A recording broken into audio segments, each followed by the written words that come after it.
Money is one form of power, but what is more powerful is financial education. Money comes and goes, but if you have the education about how money works, you gain power over it and can begin building wealth.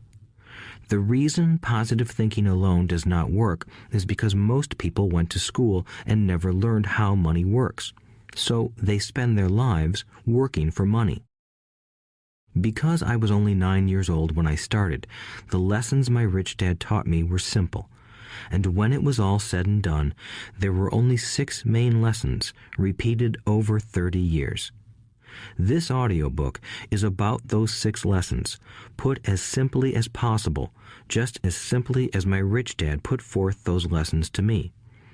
The lessons are meant not to be answers, but guideposts that will assist you and your children to grow wealthier no matter what happens in a world of increasing change and uncertainty. Chapter 1.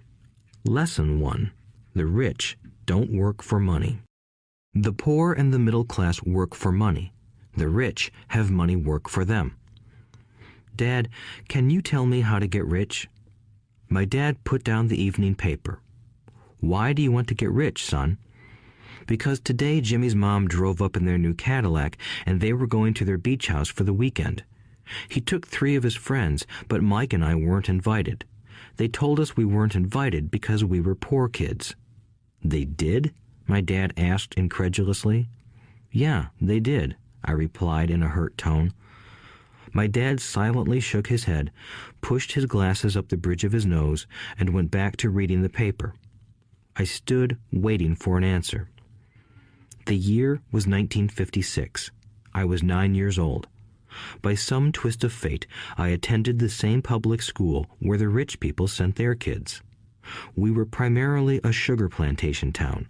The managers of the plantation and the other affluent people, such as doctors, business owners, and bankers, sent their children to this elementary school. After grade 6, their children were generally sent off to private schools. Because my family lived on one side of the street, I went to this school. Had I lived on the other side of the street, I would have gone to a different school with kids from families more like mine. After grade 6, these kids and I would go on to the public intermediate and high school. There was no private school for them or for me. My dad finally put down the paper. I could tell he was thinking. Well, son, he began slowly, if you want to be rich, you have to learn to make money. How do I make money? I asked. Well, use your head, son, he said, smiling. Even then, I knew that really meant, that's all I'm going to tell you, or, I don't know the answer, so don't embarrass me. A partnership is formed. The next morning, I told my best friend, Mike, what my dad had said. As best as I could tell, Mike and I were the only poor kids in this school. Mike was also in this school by a twist of fate. Someone had drawn a jog in the line for the school district, and we wound up in school with the rich kids. We weren't really poor, but we felt as if we were because all the other boys had new baseball gloves, new bicycles, new everything. Mom and Dad provided us with the basics, like food and shelter and clothes, but that was about it. My dad used to say, if you want something, work for it. We wanted things, but there was not much work available for 9-year-old boys. So what do we do to make money? Mike asked. I don't know, I said, but do you want to be my partner? He agreed, and so on that Saturday morning, Mike became my first business partner. We spent all morning coming up with ideas on how to make money. Occasionally, we talked about all the cool guys at Jimmy's beach house having fun. It hurt a little, but that hurt was good, because it inspired us to keep thinking of a way to make money. Finally, that afternoon, a bolt of lightning struck. It was an idea Mike got from a science book he had read. Excitedly, we shook hands, and the partnership now had a business. For the next several weeks, Mike and I ran around our neighborhood, knocking on doors and asking our neighbors if they would save their toothpaste tubes for us.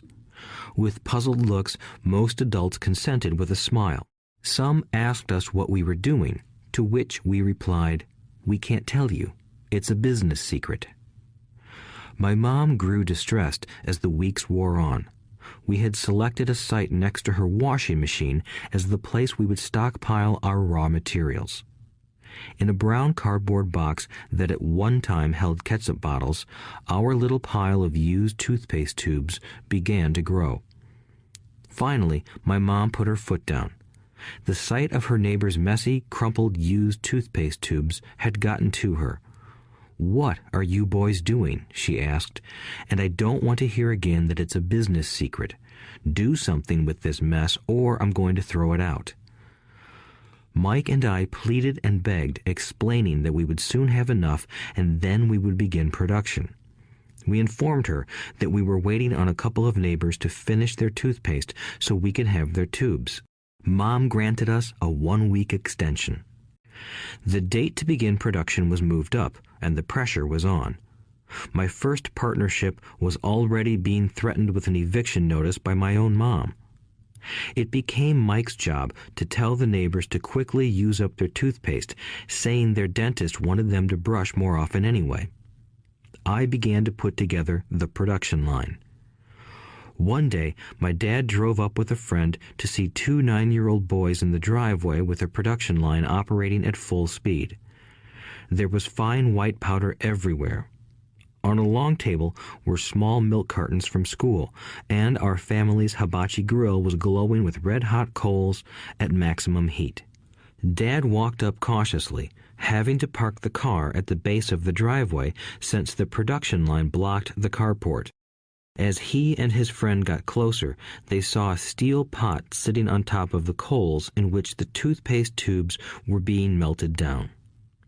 In those days, toothpaste did not come in plastic tubes. The tubes were made of lead, so once the paint was burned off, the tubes were dropped in the small steel pot. They melted until they became liquid, and with my mom's pot holders, we poured the lead through a small hole in the top of the milk cartons. The milk cartons were filled with plaster of Paris. White powder was everywhere. In my haste, I had knocked the bag over, and the entire area looked like it had been hit by a snowstorm.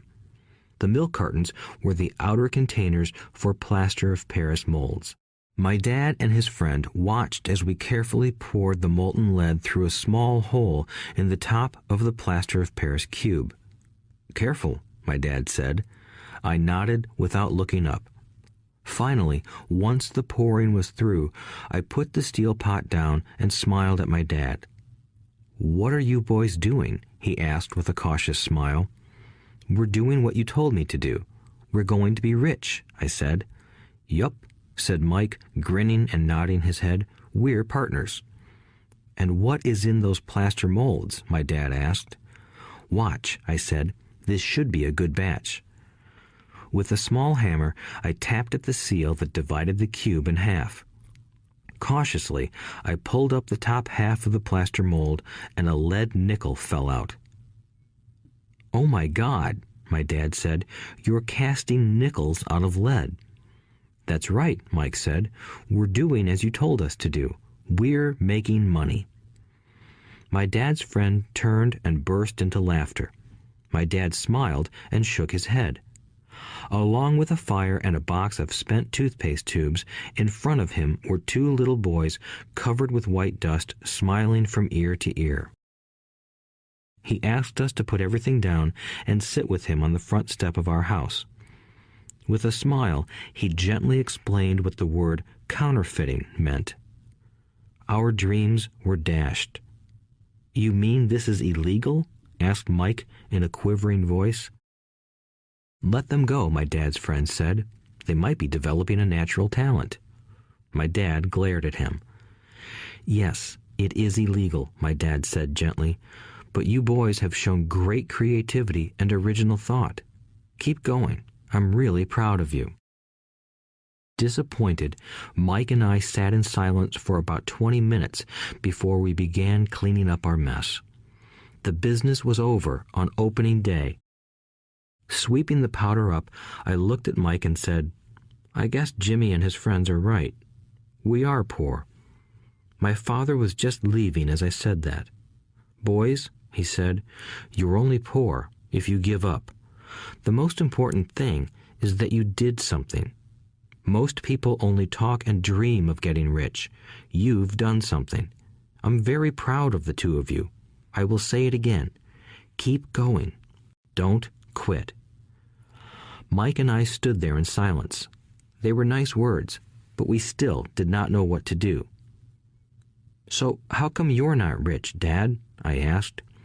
"Because I chose to be a school teacher. School teachers really don't think about being rich. We just like to teach. I wish I could help you, but I really don't know how to make money." Mike and I turned and continued our cleanup. "I know," said my dad. "If you boys want to learn how to be rich, don't ask me. Talk to your dad, Mike." "My dad?" asked Mike with a scrunched-up face. "Yeah, your dad," repeated my dad with a smile. "Your dad and I have the same banker, and he raves about your father. He's told me several times that your father is brilliant when it comes to making money." "My dad?" Mike asked again in disbelief. "Then how come we don't have a nice car and a nice house like the rich kids at school?"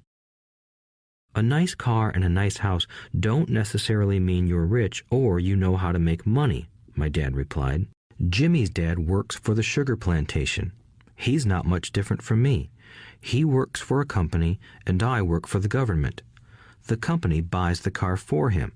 The sugar company is in financial trouble, and Jimmy's dad may soon have nothing. Your dad is different, Mike. He seems to be building an empire, and I suspect in a few years he will be a very rich man." With that, Mike and I got excited again. With new vigor, we began cleaning up the mess caused by our now defunct first business. As we were cleaning, we made plans for how and when to talk to Mike's dad. The problem was that Mike's dad worked long hours and often did not come home until late. His father owned warehouses, a construction company, a chain of stores, and 3 restaurants. It was the restaurants that kept him out late. Mike caught the bus home after we had finished cleaning up. He was going to talk to his dad when he got home that night and ask him if he would teach us how to become rich. Mike promised to call as soon as he had talked to his dad, even if it was late. The phone rang at 8:30 p.m. "Okay," I said, "next Saturday." I put the phone down. Mike's dad had agreed to meet with us. On Saturday, I caught the 7:30 a.m. bus to the poor side of town. The lessons begin. Mike and I met with his dad that morning at 8 o'clock. He was already busy, having been at work for more than an hour. His construction supervisor was just leaving in his pickup truck as I walked up to his simple, small, and tidy home. Mike met me at the door. "Dad's on the phone, and he said to wait on the back porch," Mike said as he opened the door. The old wooden floor creaked as I stepped across the threshold of the aging house. There was a cheap mat just inside the door. The mat was there to hide the years of wear from countless footsteps that the floor had supported. Although clean, it needed to be replaced. I felt claustrophobic as I entered the narrow living room that was filled with old, musty, overstuffed furniture that today would be collector's items. Sitting on the couch were 2 women, both a little older than my mom.